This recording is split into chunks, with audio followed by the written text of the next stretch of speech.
अभी यही Bloch BLA ने जो एक्शन किया वहां पर, जी। इन्होंने बसों से ट्रकों से आई कार्ड चेक करके जो जो पंजाबी थे वहां के उनको क्यों मारा? ये आज से हो रहा है, ये तो बहुत टाइम से बलोच मार रहे हैं। बिकॉज पंजाबीज जो है ना वहां पे, इन्होंने क्या करा है, ब्यूरोक्रेसी इन्होंने कैप्चर कर रखी है, इन्होंने फौज कैप्चर कर रखी है। पाकिस्तानी आर्मी की जो बलोच रेजिमेंट है उसमें 3 या 4 या 5% बलोच हैं, बाकी 95% पंजाबी हैं।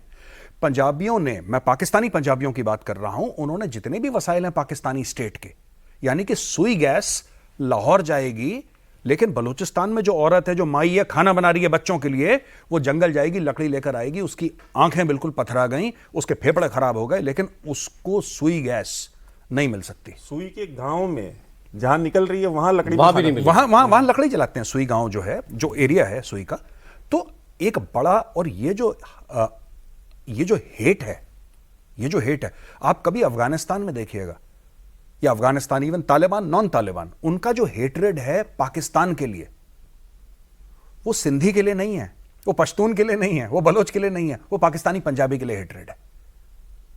और ये सिर्फ बलोच के लिए नहीं है, everybody in Pakistan hates the Pakistani Punjabis. और ये नफरत ऐसी है कि बसों से उतारो, आई कार्ड चेक करके खोपड़ी पर गोली मारो, ये इस लेवल की नफरत है। पंजाबी आप कह रहे हैं ना, मुशर्रफ जब आगरा समिट के लिए आ रहे थे तो उस समय दिग्विजय सिंह, जो अब जेडीयू के थे, अब नहीं है दुनिया में, वो प्रोटोकॉल मिनिस्टर थे। अच्छा।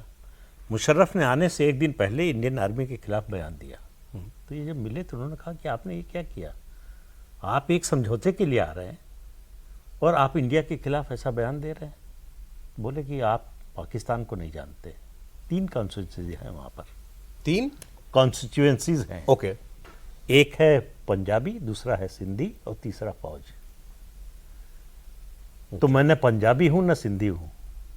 अगर फौज की ओर से भी नहीं बोलूंगा तो मैं लौट के जा नहीं सकता हूं, फिर यहीं दिल्ली की जो है वो जो नहर वाली हवेली है वहीं रहना पड़ेगा। देखने भी गए थे जहां से निकले थे वहीं बैक टू पवेलियन।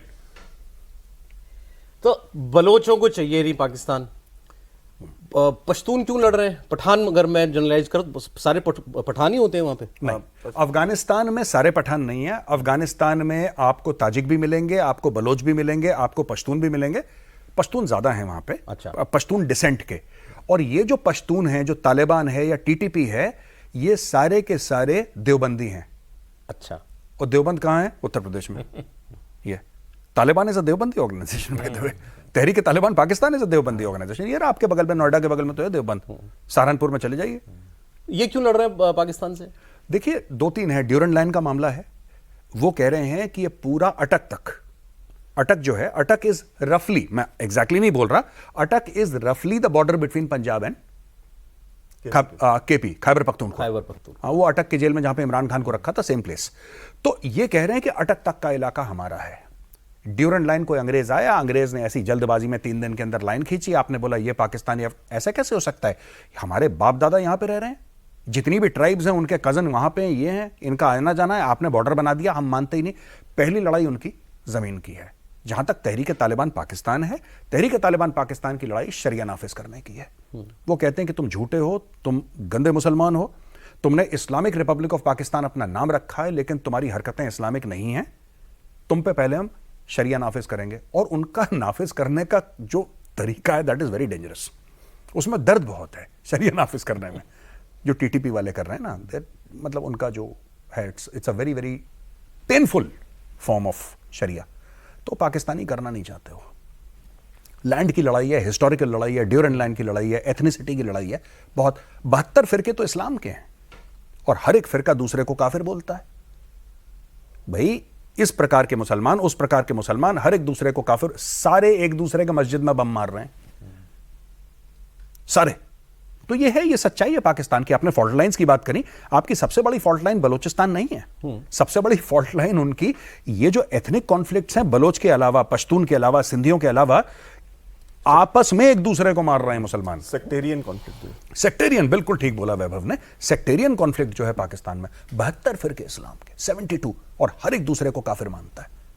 वाजिबुल कत्ल और फतवे, वाजिबुल कत्ल, worthy of being killed, fit to be killed. बिल्कुल बिल्कुल साहब, बिल्कुल एकदम। लेकिन चिंता सबसे ज्यादा उनको फिलिस्तीन की है। कोई चिंता नहीं है फिलिस्तीन की। ये आपको लगता है ऐसा कि उनको फिलिस्तीन की चिंता है? उनको फिलिस्तीन की, उनको कश्मीरियों की चिंता नहीं है। हाँ, कश्मीर या फिलिस्तीन में तो कोई देखा नारे वहां ऐसे लगते हैं ना। ठीक है, तो उनको किसी की चिंता नहीं है बेसिकली, उनको कश्मीरियों की भी चिंता नहीं है, उनको बेसिकली कश्मीर का पानी चाहिए। मेन पानी है, कश्मीरी नहीं है। कश्मीरी कल के मरते आज मर जाए, उन्हें फर्क नहीं पड़ता। ठीक, 13 अगस्त की रात को पाकिस्तान की जो यौम आज़ादी के ऊपर जो तकरीर हुई वहाँ के आसिम मुनीर की, आर्मी चीफ की, अगर आप उनकी तकरीर सुने तो आपको उसमें बहुत सारी चीज़ें क्लियर पता चलेंगी कि जो पाकिस्तान आर्मी है वो क्या सोचती है। आप शहबाज शरीफ की स्पीच में कुछ नहीं रखा कि वो तो कहते हैं कि हमें इंडिया से बात करनी है, हमें इंडिया से ट्रेड करनी है, बट आसिम मुनीर ने जो बात की 13 अगस्त की रात को, मेन बातें उसमें है। उसमें उन्होंने कहा कि हम जिहाद भी करेंगे, कश्मीर के लिए जिहाद करना है, हिंदुस्तान को सबक सिखाना है। वो एक्चुअल पॉलिसी है। जब पुलवामा का हमला हुआ उस समय आईएसआई चीफ कौन था? यही जनरल आसिम मुनीर जो अब आर्मी चीफ है। जब पुलवामा का हमला हुआ तो यही आर्मी चीफ था, आईएसआई चीफ था। अच्छा। ठीक है, तो अब वो आर्मी चीफ बन गया है। अब उसे किसी से कोई परमिशन की जरूरत नहीं है। जम्मू में जो अचानक से इतने हमले बढ़ गए थे, आपने देखा वो क्यों बढ़ गए थे? आसिम मुनीर के आने के बाद जैसे ही उसने इमरान खान को फिक्स किया, पॉलिटिकल पावर कंसोलिडेट की, गवर्नमेंट को थोड़ा सा स्टेबलाइज किया, पहला काम क्या किया? एक फ्रंट खोलो इंडिया के साथ। यात्रियों को, वैष्णो देवी के यात्रियों को बस में रोको, उनको रोक करके कब अकल आएगी ने? नहीं, कभी नहीं आएगी, आई नहीं सकती, आ ही नहीं सकती। चाहते नहीं। Hatred for India, fight with India is essential for the existence of Pakistan. Sir कितनी बार पिटोगे, तब उसके बाद थोड़े दिन ठंडे हो गए, शांत हो गए, कॉन्सेप्ट बड़ा फिर हरकत करोगे, फिर पिटोगे। कॉन्सेप्ट है कि हमको मालूम है हम इंडिया से जीत नहीं सकते, लेकिन जब तक हम लड़ने की स्थिति में हैं लड़ते रहेंगे। तो लड़ते लड़ते देखिए, जिहाद इज नॉट अबाउट विनिंग और losing, it is a constant state of fighting. आप लगातार जंग के माहौल में रहें, 100 साल के बाद डिसीजन आए कोई बात नहीं, छोटे मोटे रिवर्सेस होते रहते हैं। और उनकी एक बहुत अच्छी थ्योरी है, उनकी थ्योरी ये है कि किसी भी कॉन्फ्लिक्ट में जो बायोलॉजी है, लॉन्ग टर्म में कॉन्फ्लिक्ट बायोलॉजी जीतती है। फिलिस्तीन में भी उनका यही मॉडल है। अच्छा। कि हमारी पॉपुलेशन जब ज्यादा हो जाएगी, इनसे इतनी ज्यादा हो जाएगी कि अगर हमारे ये साल के 10,000 भी मार दें तो भी कोई दिक्कत नहीं, लड़ने वालों की रिक्रूटमेंट होती रहेगी। इंसानी जान का कोई मतलब ही नहीं है। अरे मैंने आपसे कहा था कुछ आपके कमेंट्स व्यूअर्स के हम लोग लेंगे, आपके लिए एक तो सवाल आए जी। हैं, दिखा दें एक बार, जरा सवाल दिखा दीजिए हमको। एक सवाल, पहला सवाल जो है वो हमसे पूछ रहे हैं नवरत्न सोलंकी और अंशुल मिश्रा। इन्होंने पूछा, कल लखनऊ में संयुक्त कमांडरों के सम्मेलन में राजनाथ सिंह जी ने कहा कि सशस्त्र बलों को युद्ध के लिए तैयार रहने की जरूरत है, तो क्या पाकिस्तान कुछ बड़ा करने वाला है या पाकिस्तान में कुछ बड़ा होने वाला है? नहीं, ऐसा नहीं है। ये हर समय कमांडर्स की कॉन्फ्रेंस में बोला जाता है और आर्मी का काम यह है कि युद्ध के लिए तैयार होना। तो फिर से एक बार उनको आह्वान दिया है, उनको एक कॉल दिया है कि बी रेडी फॉर वॉर। इसका मतलब ये नहीं कि युद्ध होने वाला है, इसका मतलब ये है कि फौज को तैयार रहना है। फौज एक इंश्योरेंस पॉलिसी है, देश की इंश्योरेंस पॉलिसी। अच्छा समझा है आपने जी। आर्मी इज जब लोग कहते हैं ना फौज में खर्चा बहुत हो गया, तो मैं कहता हूं खर्चा नहीं है, इन्वेस्टमेंट है, क्योंकि वो इंश्योरेंस पॉलिसी है। जिस दिन गड़बड़ होगी इंश्योरेंस पॉलिसी काम आएगी। The Indian army, navy and the air force are the insurance policy. ये याद रखिए साहब, ये मेरे ख्याल से आपने एक चीज और भी युद्ध है। हो ना मंत्र हो, दे दिया। सेना हमेशा तैयार इसमें है। एक चीज और भी है, जो बांग्लादेश में जो भी रिसेंटली हुआ है, जी। तो इस बात का बहुत सारा चांसेस हैं कि अगर आपको याद हो, जब तक बांग्लादेश नहीं बना था, बांग्लादेश बनाने की नौबत क्यों आई? क्योंकि ईस्ट पाकिस्तान को यूज किया जाता था आपके नॉर्थ ईस्ट में डिस्टर्बेंस क्रिएट करने के लिए।